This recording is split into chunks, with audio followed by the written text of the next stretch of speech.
ఈ రాష్ట్రంలో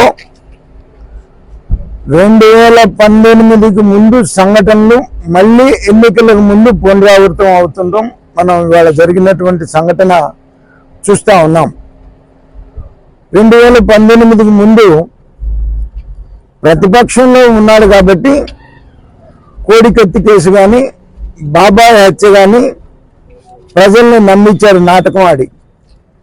కానీ ఇవాళ ఒకటి మర్చిపోయాడు జగన్మోహన్ రెడ్డి, తాను ముఖ్యమంత్రిగా ఉన్నాడు, తాను ముఖ్యమంత్రిగా ఉన్నటువంటి నాయకత్వంలో ముఖ్యమంత్రికి భద్రత కల్పించలేనటువంటి డీజీపీని పెట్టుకొని ఈ రాష్ట్రంలో మరి నాటకాలు వేస్తున్నాడంటే ఇంతకన్నా నాటకం ఇంకొకటి లేదు.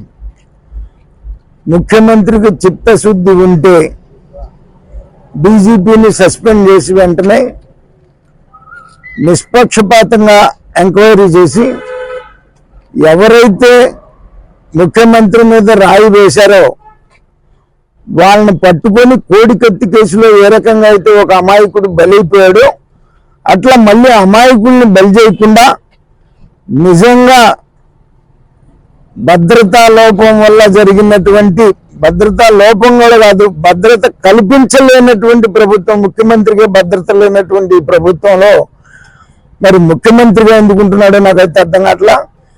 నేను 1 year క్రితమే చెప్పాను, ఈ రాష్ట్రంలో శాంతి భద్రతలు లేవు, రాష్ట్రపతి పాలన అవసరం, రాష్ట్రపతి పాలన కింద ఎన్నికలు జరగాలి అనేటువంటి ఒక మాట. మరి వాళ్ళ ముఖ్యమంత్రి కనుక ఏమాత్రం చిత్తశుద్ధి ఉన్నా వెంటనే డీజీపీని సస్పెండ్ చేసి సమర్థుడైనటువంటి డీజీపీని వేసి ఎంక్వైరీ చేసి తన మీద రాయేసినటువంటి వాడి మీద పట్టుకొని శిక్షించాల్సిందిగా మేము డిమాండ్ చేస్తున్నాం.